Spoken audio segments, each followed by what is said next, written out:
Hey guys, it's Peter, and I'm back. Of course I'm back. I'm not going anywhere. Beast! I'm YouTube famous now. Available in 2028.5.2. The album, Dad AF.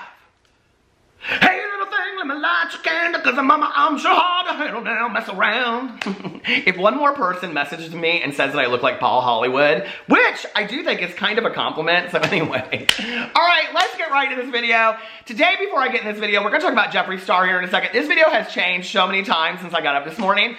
But before I do, I have a couple birthday shout outs I want to give, and I'm just gonna read straight from the tweets that they sent me. The first message, the first tweet is from Tiffany. Today is Tiffany's birthday. She said, okay, Peter Monn, tomorrow is my birthday and today I have been clean for 6 years and 5 months. Can I please get a shout out for my favorite drama dad? It would seriously make my day. Your whole day. So happy birthday, Tiffany. Happy birthday, Tiffany. And congratulations on your sobriety. That is awesome. I love to celebrate sobriety. As a person in recovery over here, I think that we need to bring attention to the positivity of recovery, as well as talking about how sad addiction is in our society. So congratulations on that. That is such a huge milestone, and you are a role model. And then I also want to shout out Day. Day said, Peter, my birthday is Sunday. And I'm doing it today because I'll forget by Sunday. It would literally make my life if my good Judy Peter gave me a shout out for my birthday. Happy birthday, Day. I hope you are having an amazing pre-weekend birthday. Get ready for it. It's going to be the best birthday weekend you've ever had in your entire life. So happy birthday to Tiffany and to Day. I have to take my shoes off. They are killing me. Well, my feet are killing me. My shoes are just fine.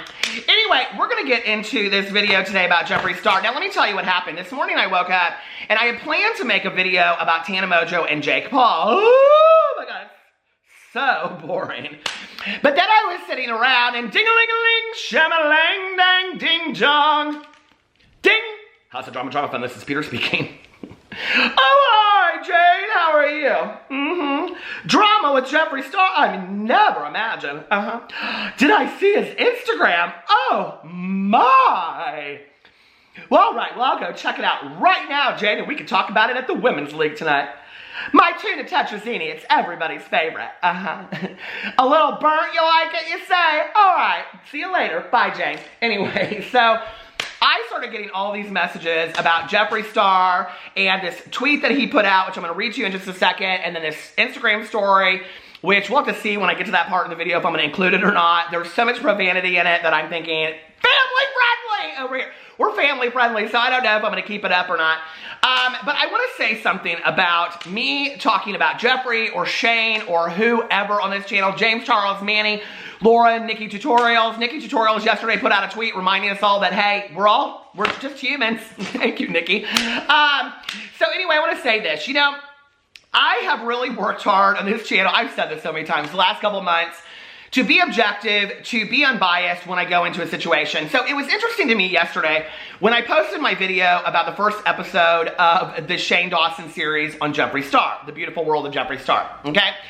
I would say about 25% of the people that left comments said that I was basically kissing the ass of Jeffree Star and Shane Dawson, okay? Another 25% said, Peter, what has happened? You've changed. You speak so negatively about Jeffree Star. Mind you, I watch all of my videos back before I posted them, so I knew I didn't kiss their ass, and I knew I didn't speak super negatively about either one of them. Another 25% said, or maybe more than that, said that they were really bored with the series, and 25% said they were just here for me. So, for those of you that are here for me, I really, really appreciate it. But you know, at first I was kind of like, I don't really know what to do with this. Like, some people are saying this, and some people are saying the complete opposite. And then I was like, you know what? You have achieved making an unbiased video, because that really means it's coming from the point of view of the person that's watching you then, right? Like, they're the ones that have the bias, and I think that that's something that's really important when we're watching a video about our favorite person or whoever we're watching, you know, about their videos or videos about them, that we have to be careful of our bias when we go into that as well. I watch drama channels, I know, it's hard to believe, but I do. I watch drama videos about people that I adore, right? And when I watch it, I'm sometimes kind of like, did they really just say that? Like, that kind of hurts my feelings. Like, you know, and then I feel personally attacked because I really like that person. It was interesting, yesterday, Christine Seidelko, she went off on this kind of rant on Twitter, basically saying, y'all don't know me, I'm just a personality, I'm just somebody on Twitter, you're not my friends, you don't know me, you don't really know who who I am, basically, all that kind of stuff. And I thought it was kind of interesting commentary. Christine is somebody that in the last few months, if you've watched, she is not playing into the social media crap anymore, and she's just calling it out as it is, right? Well, we develop these very, very personal relationships with YouTubers that we see through the screen, you know?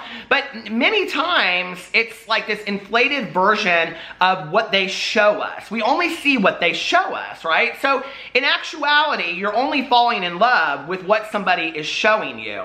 I have no problem with that. I have no problem whatsoever with anybody loving, idolizing, hero worshiping their favorite YouTuber or just liking them a little bit, right? But I think whenever we're watching a video that's having a critical discussion about something that's going on, we have to check our own bias, whether it's me making the video or you watching it. And so that's all I ask going forward. What I realized is I'm never going to please everybody. Okay, this is what I had this real long conversation in my head with myself last night, and I was like, you know what? You're never going to please everybody. You're just not, okay? If you come out and you say something critical, because in my video yesterday, I said a lot of back and forth. I said, I love this part, I didn't like this part was questionable, I love this part, whatever. I went back and forth. And it was how I truly felt watching the series, episode 1. What I realized is, I'm not going to please everybody, and that's not my job. My job is to get on video, give my commentary, and for you guys to have a conversation in the comment section below. And that is what I so love about the back and forth between the comment sections. The comment section, we don't really have a lot of discussion about that, but it's a really, really important part of YouTube, because it's where you watch the video and comment your feelings on there below. So I really appreciate when you guys leave me comments, well thought out comments, intellectual discussions, and you guys have them underneath there, you know, and you really are able to have discussions with one another. Very rarely on my videos does it get kind of ugly.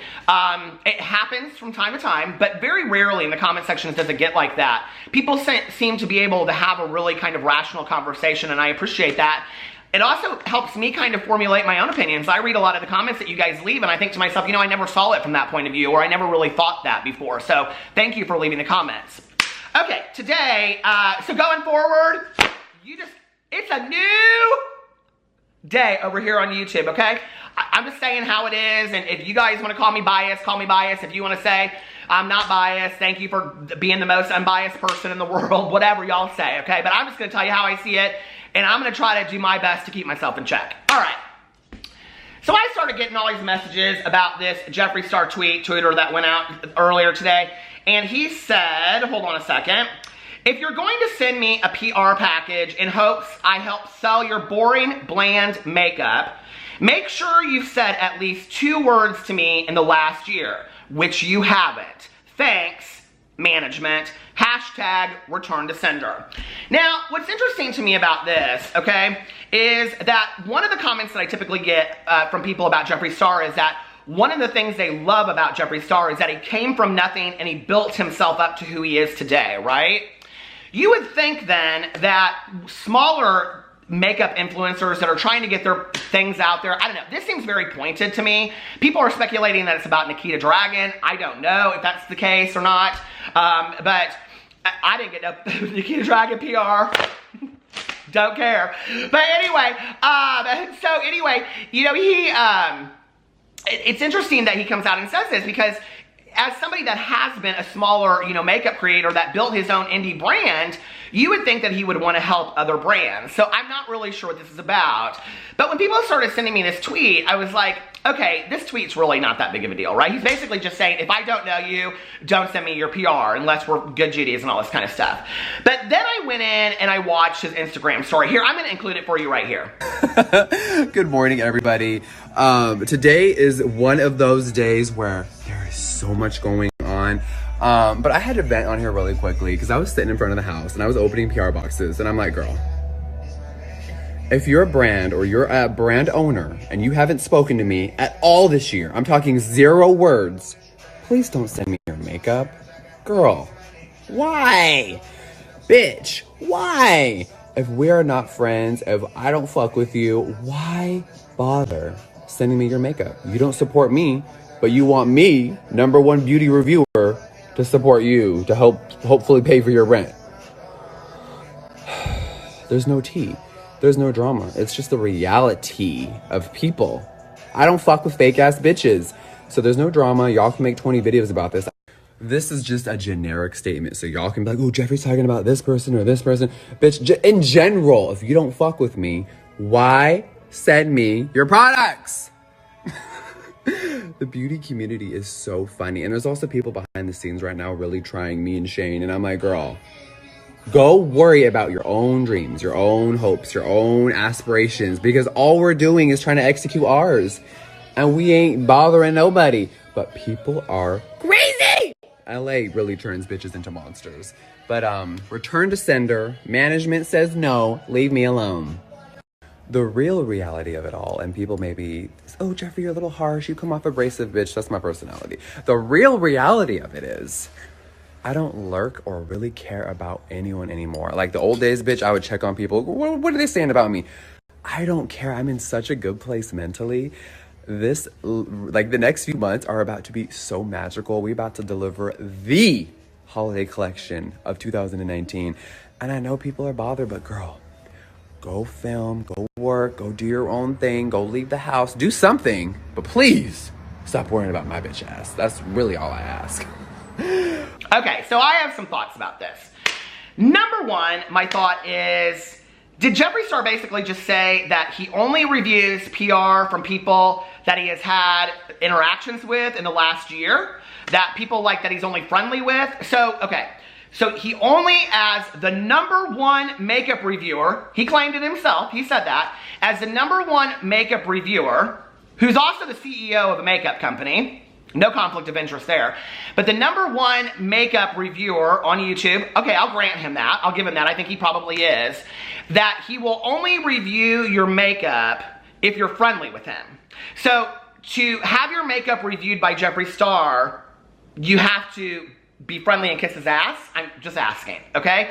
So you can't just be a business owner over here doing your thing and not really interacting with him on a friendship level, because if you do, then he won't review your makeup. Or is he directly talking to people like Nikita Dragun and Manny Mua? People, like I said, are speculating that that Nikita maybe have sent him his makeup. I don't know, okay? If she did, I think it was stupid. Nikita, I think that was stupid if you sent your ball to him or your egg or whatever that thing is, okay? I'm just saying. Why? They know they're not friends with Jeffree Star, okay? I don't know why you would send your PR to somebody that you know you're not friends with. Like, that's confusing to me. Okay? So, anyway, that is confusing to me. Also, are he and Lady Gaga good Judies? Are they inventing the telephone video in the car and he plays Beyonce and she's like, I mean, I'm confused, okay? Like, are he and Lady Gaga good Judies? Because she sent the PR to him and he reviewed Lady Gaga's PR, but I didn't know that Jeffree Star and Lady Gaga were good Judies. I'm just asking, okay? I'm confused. So that rule only applies if he doesn't want to review your stuff. Then it's return to sender. He didn't take Lady Gaga's stuff and said, girl, I haven't talked to you in the last year, okay? You don't sing me no songs from that movie like Bradley Cooper up on the telephone. Don't be sending me your makeup, return to sender. He's not saying that, right? So it's only when it applies. So this is where Jeffree Star makes his own rules, okay? Like, if I don't like you, I'm returning it to sender because I don't like you, okay? But if I like you, and you've been friendly to me, and we've talked, I'll review your makeup. So I'm confused, okay? So anyway, that was the first thing that I didn't understand. The second thing I didn't understand was this whole kind of rant that he went into about there are people behind the scenes trying to take he and Jeffree down. What is he talking about? Like who? Okay, Jeffree and Shane's series, the trailer and the episode 1 is trending at it was trending at #1, right? So they're obviously doing extremely well. They're not being taken down. I'm not really sure where he's getting that impression that people are trying to take he and Shane down. I'm confused by that, okay? Honestly, I am. And then he goes into this whole thing where he basically kind of says, I'm not bothered. I don't look into this stuff anymore. I don't look and see what people are saying. You don't know what people are saying about you behind the scenes. Like, you don't look, and basically what I got him, the impression he was saying was, I don't look at Twitter to see what people are saying. I don't watch the drama videos. I don't watch and see all this kind of stuff that my ex-friends are saying about me. But yet you know enough to say that people are taking you down, but that you need to get on an Instagram story and say, I'm at the best place in my entire life, mentally and everything. I'm at the best place in my life, but I'm not bothered by this kind of stuff. No. People that are not bothered do not get on video and say that they're not bothered, okay? They just don't. They don't get, people that are not bothered on video do not get on video and say they're not bothered, okay? I'm sorry, it is one of the things that drives me nuts. With any influencer, with any person, on any kind of social media thing. If somebody says, I'm not bothered, they are bothered, okay? Period, end of story. I don't care if you like me or not. That's the truth of the nature all day long. People that are not bothered have no business, no reason to say it to begin with. Because they're not bothered. They don't care. They're living their life. They're moving on. And if you want to look out there and see who's really not bothered, just look around. Because they're the people that aren't saying they're not bothered. Period. End of story. Okay?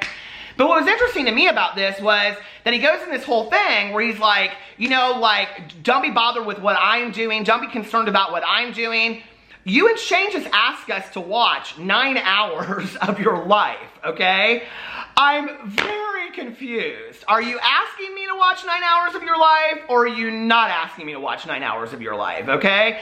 You're saying, don't be concerned with what I'm doing, but you want us to watch 9 hours of your life. Oh, and then you also want us to, I guess, purchase the best holiday collection that's ever come out, which people will. It'll be fantastic. Jeffree Star's products stand on their own. People love them, so we already know that the holiday collection will be fantastic.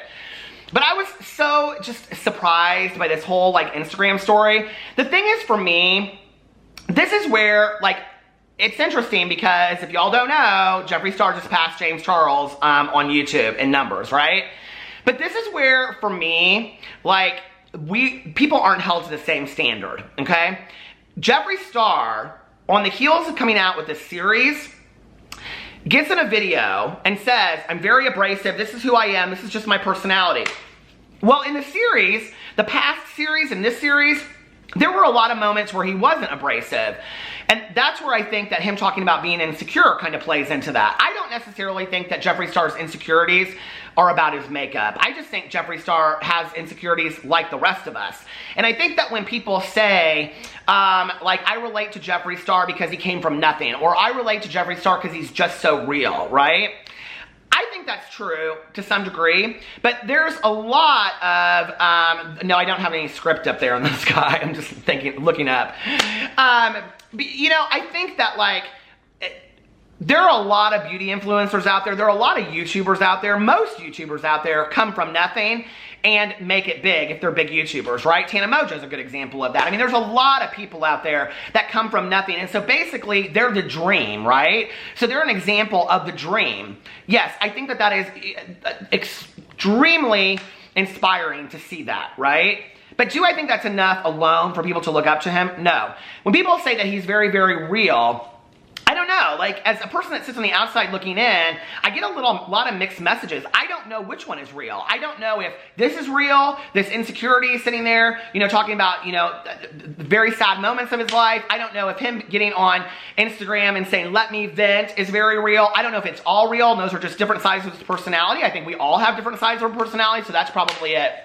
But I think that what is most relatable to Jeffree Star, which I really, really hope that this series taps into, and I believe that Shane is the one that can do it, is that I think that, like all of us, Jeffree Star is really, really insecure. You know, I think that he was looking for the opposite to the word insecure in the series, and he said confident, right? And that is true. That confidence, humility, is the opposite of insecurity. And I think that he struggles inside. I think for Jeffree, you know, it's always interesting to me when I will see videos, drama videos that come up, and people will throw up pictures of him from like 10 years ago, which Jeffree doesn't look anything like that today, right? So it's always interesting to me when I see that people use those videos, or use those pictures. And you know, Jeffree has worked so hard to physically look different than what he did 10 years ago.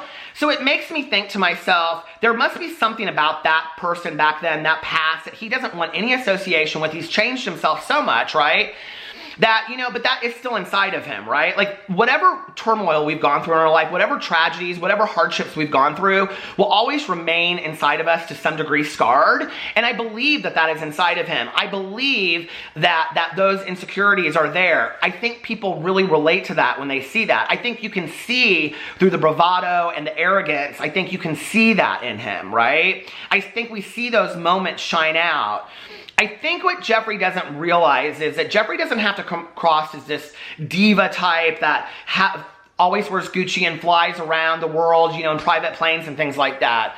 If Jeffree pulled it in and really showed those vulnerable sides to us, because the moments that he has got on video and showed really, really vulnerable sides of himself are probably the most attractive moments that Jeffree Star has had on YouTube, to me at least, when I watch those scenes with him, you know? When I see him and Nathan just kind of hanging out, or they're with the dogs or whatever, like those are the moments for me that like, that is what I want to see of Jeffree Star. Like those are the moments that are intriguing to me. Who is he as a person? That those inside moments, those insecurities, that he has this need to, you know, constantly be pushing himself and do this and do more, right? And I think that that is what is really relatable, and I think that people catch glimpses of that, see? And I think that that is what Shane is doing, is that Shane is exposing these small moments of Jeffree, and it's about Jeffree becoming really, really vulnerable, you know? And I think that if Jeffree would allow himself to just let it all fall out and let the vulnerability come out, I don't even think it would be a matter of him against James Charles. I think he would soar through the roof, because I think people already love his makeup. I think people would see that side of him. I think the people that don't like Jeffree Star would look at him and be like, wow, like, okay, now we're seeing an unguarded person, right? But, you know, when you get on video and you say, I'm not bothered and I'm not this and I'm not that, to me, as somebody that has in the past said those things and whatever, and then I look back and I think to myself, I was pretty bothered in those moments, you know? And the moments, you know, that we have in life that just are overwhelming, or we want to rant, or we want to go off about something, are probably the moments that bother us the most. He is right. The next couple of months for him are the time of his life, and he should be enjoying that and not be bothered by what is going on. But I do believe this, that I do believe that if we're going to hold Jeffree Star to this standard, I think that we should hold all people to this standard as well, within the beauty community, on YouTube, or whatever, you know? And that if we're going to make excuses for Jeffree Star, I think that we should make excuses for all of these people. And like Nikki Tutorial said yesterday, all of these people are human. All of these people have faults. All of these people have insecurities. All of these people have arrogance, ego, pride. All of these people have bits of humility, you know, lacking confidence. All of these people are human. We're all human, all of us. And I think depending on who we are is who we relate to on YouTube. So anyway, let me know what you think in the comment section below. I love you guys, and I will see you tomorrow. Bye.